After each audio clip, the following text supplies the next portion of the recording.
first one, my brothers and my sisters, the other day when me and my good friend Tariq were driving down to Manchester, because I had a number of programs there, we witnessed something that I don't think I've ever seen on a British road or a British motorway.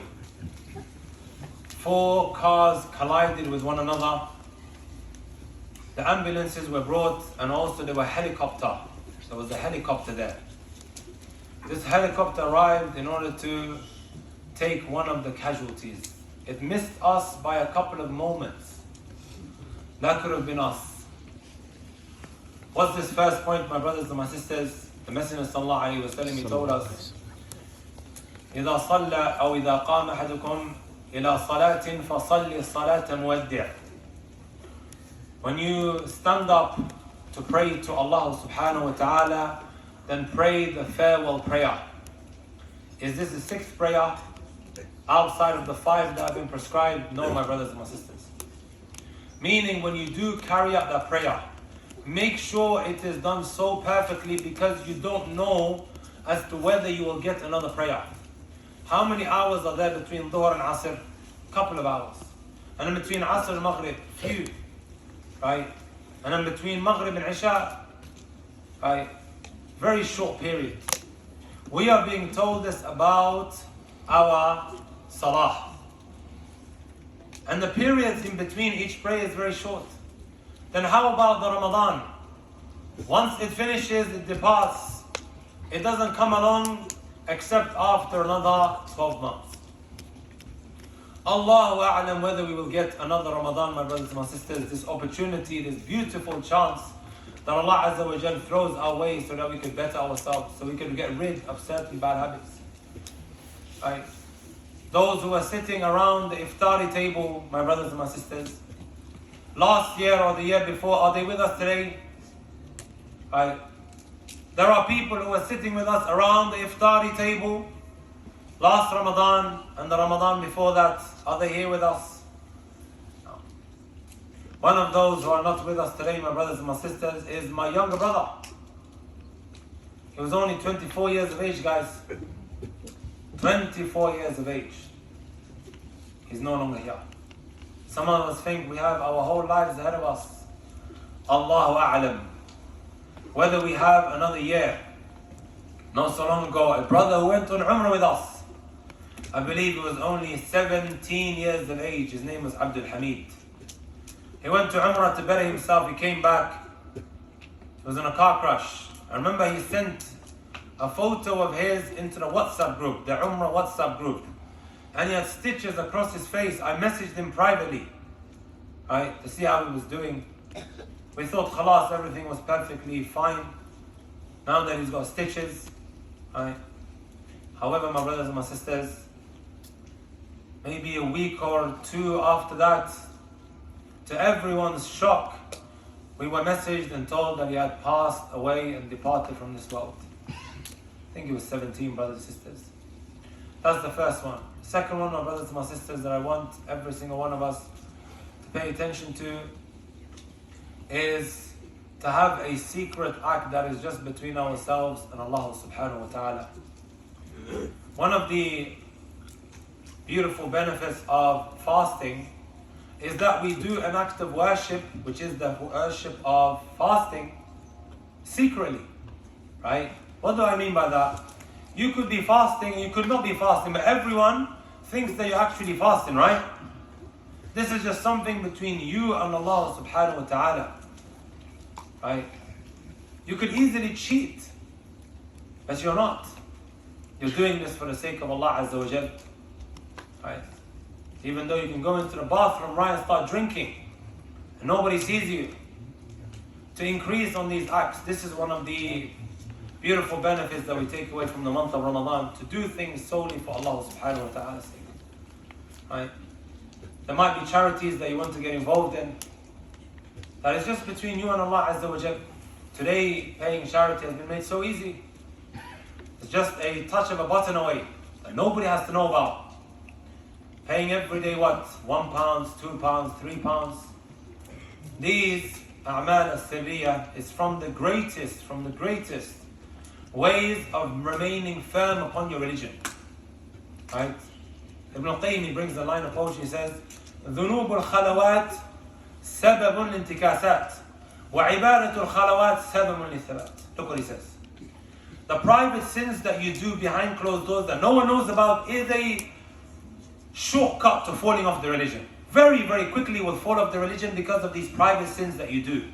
He also says, these private acts of worship that you do behind closed doors that nobody knows about is a huge cause that you remain firm. Right? So that's the second point, my brothers and my sisters. And number 3 is what pertains to al-afu. This is something that tends to go over our heads in the month of Ramadan, my brothers and my sisters, a lot of the time. A lot of us here are going to be begging Allah, Ya Allah, forgive me. Especially in the last 10 nights. What is the dua that we're going to be reading? Allahumma innaka afuwan tuhibbul afwa fa'fu anni. What does that mean? And who did the Messenger say this to? Aisha radiallahu ta'ala anha. She came to the Messenger sallallahu alaihi wasallam. This is Aisha, who's been working so hard in the first 20 nights of Ramadan. And then she says, Ya Rasulullah, أرأيت إن علمت أي ليلة القدر ما أقول فيها. If I come to know what Laylatul Qadr is, O Messenger of Allah, what do you advise me to say? He responded by teaching her this dua. Oh Allah, you are afu. You love to pardon, so pardon me. Right? We all want to be forgiven, right? We're all going to be crying, Ya Allah, I did this, I did that. I have all of these sins, I have all these shortcomings. I will conclude with the statement of Ibn Rajab when he commented and he said, Al-afu min asma'i Allah ta'ala. Afu is from the names of Allah Azza wa Jal. وهو يتجاوز عن سيئات صاحبه أو سيئات عباده. It is He, Allah subhanahu wa ta'ala, who overlooks the shortcomings of His servants, al-mahi li'athariha anhum, and removes any traces. Right? وهو يحب العفو. Allah Azza wa Jalla loves to pardon. ويحب لعباده أن يعفو بعضهم عن بعض, and He loves for His servants to forgive and pardon one another. Here comes the catch, and this part is the most important part, brothers and sisters.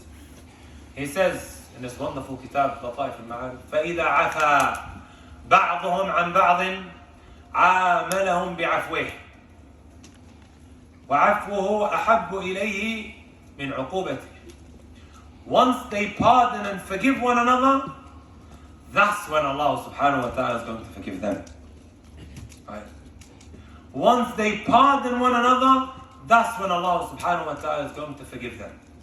We're going to be begging, Ya Allah, forgive me. Ya Allah, pardon me. But we are not ready to pardon others. Ask yourself this question: how many people have I not spoken to because of some squabble that happened between me and them?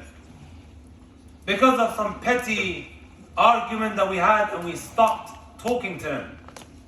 Right? How many are there?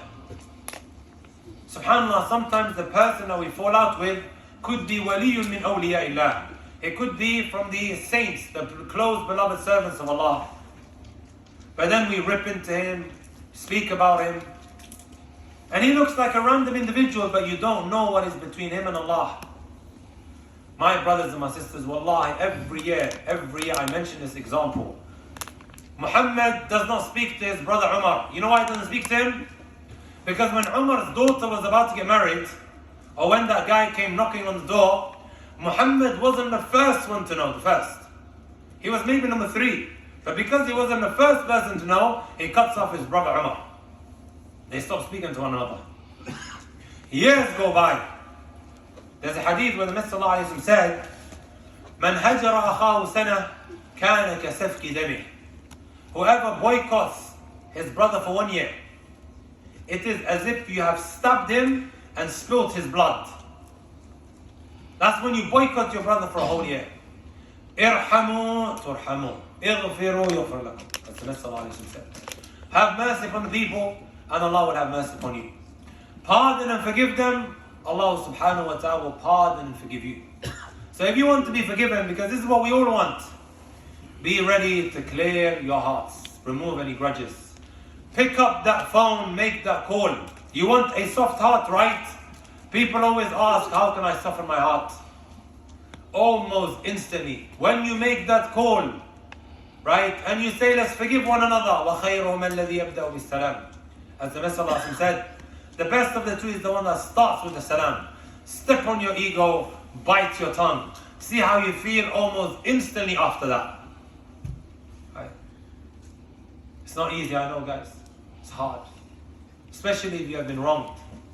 But your status in Allah Azza wa Jal will take a shortcut through the roof because of you engaging in such a noble act that is so difficult to do. And it's not surprising to see that it is one of those deeds which has not been limited to a particular road. Hassan al-Basri, I'm going to finish off this. You guys get tired. Hassan al-Basri was from the great righteous of the past. I think it's very beautiful to mention this. We know how difficult it is to stand up in the night. By the way, we are being trained in the month of Ramadan with Taraweeh, so that we can become from the righteous that stands up in the night. No one will say it's wajib, mandatory upon you, but we are missing out if we're not praying in the last third of the night. Ala kulli hal.